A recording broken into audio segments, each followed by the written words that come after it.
মাসটা এটাই ছিল, নাম ছিল জুলাই। হাতের কর গুনতে গেলে বরাবর 12 মাস আগের কথা বলতেছি। মনে পড়ে সেই 24-এর কথা। হাজার হাজার ভাইয়ের প্রাণ গেল, হাজার হাজার বনে পিটুনি খেলো, কোটি কোটি মানুষ রাস্তায় ছিল, আর পুরো বাংলাদেশ ছিল আতঙ্ক।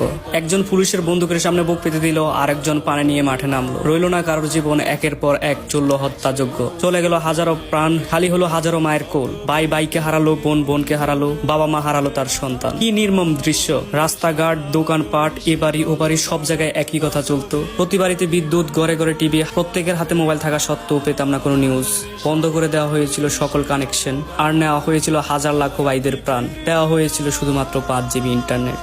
আমি 71 দেখি নাই, আমি দেখেছি 24।